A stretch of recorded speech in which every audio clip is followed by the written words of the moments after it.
saya sangat senang, saya sangat mengapresiasi dan juga masyarakat saya kira semuanya senang semuanya terhadap perolehan emas dari tahu di subuh tadi. Jadi ya, nanti dibicarakan. Yang jelas pasti ada bonus. Pak Presiden Joko Widodo, fokus utama diskusi dan topiknya biasanya stadion itu dikelola oleh pemerintah daerah. Stadion ini bisa dikelola oleh klub yang menempati stadion tersebut. Kayak cabang olahraga seperti negara-negara maju. Inilah yang harus kita kuatkan. Oke, Assalamualaikum warahmatullahi wabarakatuh. Selamat datang dan selamat berjumpa kembali bersama saya, tentunya masih seputar Timnas Indonesia dan juga atlet dari Timnas Indonesia dan peserta Olimpiade Paris. Saat ini kontingen dari Timnas Indonesia atau atlet yang diutus oleh Pak Presiden di sini sedang berusaha di sana untuk mendapatkan emas. Sejauh ini para atlet di sini masih mendapatkan 10 emas untuk medali. Kemudian berbicara stadion untuk sepak bola Indonesia, di sini diusahakan oleh Pak Presiden bahwasanya stadion itu diusahakan untuk bisa dikelola oleh klub. Oke, sahabat-sahabat Garuda, bagaimana tanggapan kalian? Mari kita simak bersama cuplikannya biar kalian itu tidak penasaran. Kita langsung saja kepada wawancara dari Menpora dan juga bersama Pak Presiden Joko Widodo yang gila bola.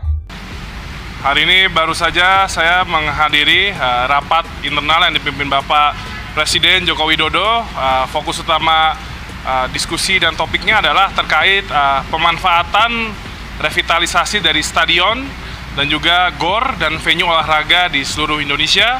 Dan juga tadi juga dibahas mengenai rencana penyelenggaraan kembali dari Liga 3 dan 4 untuk sepak bola, dan juga terkait dengan bagaimana kita bisa memaksimalkan pemerintah kabupaten kota ini juga turut serta mendukung pembinaan olahraga sepak bola dan juga cabang olahraga yang ada di dalam desain besar olahraga nasional. Jadi kira-kira judul dan garis utamanya itu. Dan mungkin jika ada pertanyaan dari kawan-kawan media dan wartawan, silakan.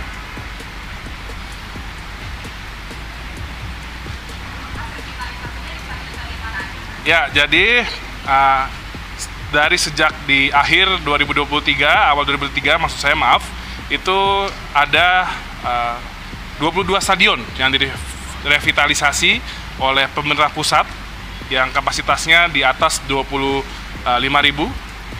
Dan itu ke depan Bapak Presiden menginginkan stadion itu juga bisa dimanfaatkan oleh klub-klub penggunanya. Jadi biasanya stadion itu dikelola oleh pemerintah daerah. Ke depan ini akan di-exercise bagaimana payung hukumnya dan juga mekanismenya stadion ini bisa dikelola oleh swasta, yaitu klub yang menempati stadion tersebut. Dan ini tidak menutup hanya di stadion, tapi juga di GOR, gelanggang olahraga, dan juga venue olahraga lainnya di daerah-daerah yang dibangun oleh pemerintah pusat maupun pemerintah daerah. Ini dalam rangka untuk memastikan fasilitas olahraga, venue olahraga yang sudah dibangun ini bisa lebih hidup secara industri, pengelolaannya juga lebih dinamis serta fleksibel, dan pemanfaatannya juga lebih maksimal. Karena kita juga ingin bagaimana menumbuhkan industri olahraga, pembinaan olahraga, tapi juga meringankan beban pengelolaan melalui APBD maupun APBN. Dan tadi juga terkait Liga 3 dan 4 itu juga ada exercise dengan Pak Mendagri dan Bu Menkyu terkait dengan peraturan Mendagri untuk daerah nanti boleh kembali mendukung dan mensupport adanya kompetisi Liga 3 dan 4, dan juga ditambah cabang olahraga yang ada di dalam desain besar olahraga nasional. Ini juga dalam rangka mendorong percepatan talent scouting dan pembibitan usia dini untuk timnas atlet nasional nantinya untuk Olimpiade di masa depan. Liga 3 dan Liga 4 itu maksudnya dari mana? Liga 3 dan Liga 4 itu dari komunitas daerah dan juga amatir. Nanti juga ada Liga Pertiwinya untuk wanitanya. Pak, berarti ini kembali ke masa perserikatan berarti ya? Kurang lebih mirip-mirip. Pak, pertimbangannya apa? Kenapa Liga 3 dan 4 Pemda boleh dibiayain sementara 2, 1 itu masih... Yang dibiayain nantinya bukan klubnya, tapi kompetisinya melalui klub. Jadi nanti ada diatur, nanti ini akan lagi kaji lebih dalam, ada maksimalnya, ada cap-nya, berapa daerah boleh terlibat. Karena apa? Karena ini dalam rangka untuk bagaimana pendanaan, pembinaan atlet dari usia dini dan grassroots ini bisa tercapai. Makanya tadi saya sampaikan, ini akan dikaji tidak hanya di sepak bola, tapi di cabang olahraga yang juga masuk dalam desain besar olahraga nasional seperti renang, atletik, panahan. Dan ini tujuannya apa? Pertama, menguatkan potensi timnas sepak bola kita ke depan dan menguatkan atlet-atlet kita untuk kedepannya untuk Olimpiade. Karena kita ingin di masa depan Olimpiade makin banyak partisipasinya dan potensi medalinya juga banyak.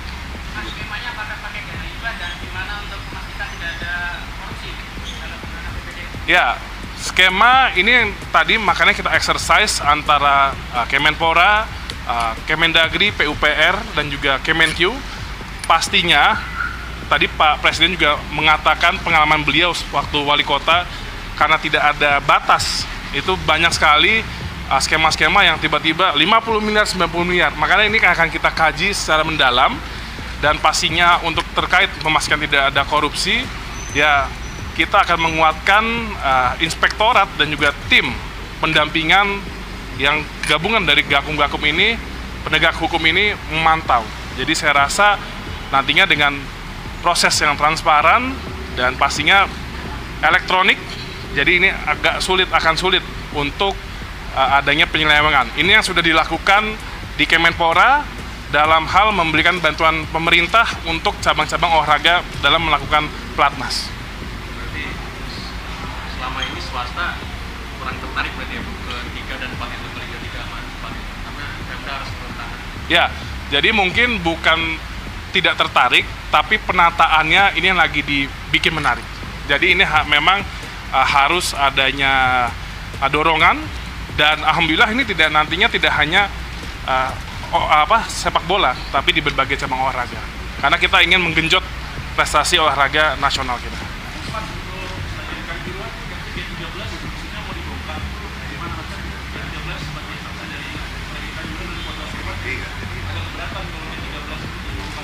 Ya, itu hal teknis. Nanti kita akan melakukan mediasi dan kita lihat bagaimana yang bisa dilakukan antara bentuk dan juga desain renovasi dengan mempertahankan yang tadi dibilang Gate 13 itu. Kebetulan saya sempat ke Kanjuruhan dan melihat Gate 13 itu.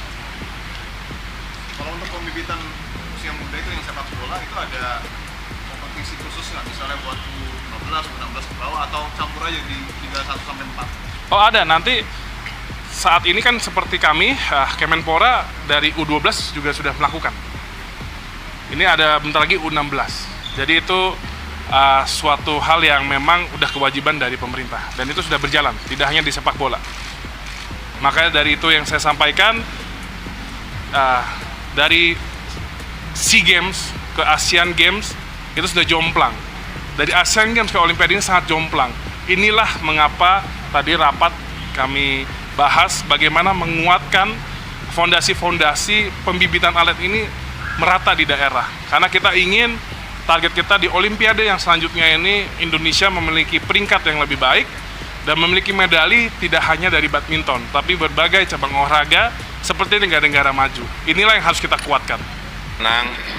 Saya sangat mengapresiasi dan juga masyarakat saya kira semuanya senang semuanya terhadap perolehan emas dari Fredrik Leonardo di panjat tebing dan juga baru saja Rizky Juliansyah juga di angkat besi. Saya kira